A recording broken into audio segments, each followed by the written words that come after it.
ஆத்மயோனி ஸ்வயம் ஜாதோ வைகான சாமகாயனஹ தேவகீநந்தன ஸ்ரஷ்டா க்ஷிதீஷப்பாபநாசனஹ.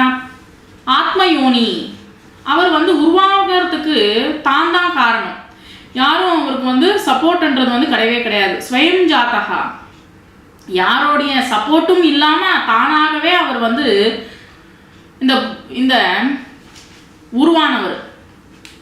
வைகானா, இந்த உலகத்தில் இருக்கிற துக்கத்தை எல்லாத்தையும் போக்குறவரும் அவர் தான். சாம காயனகா, சாம வேதங்களை அவர் கானம் பண்றவர். தேவகி நந்தனா, தேவகியோடைய புத்திரனான ஸ்ரீகிருஷ்ணன் தான் இந்த சிருஷ்டிக்கு கர்த்தாவா இருக்காரு. சிருஷ்டா அப்படின்னா இந்த சிருஷ்டி உருவாகிறதுக்கு கர்த்தாவா அவர் தான் இருக்காரு.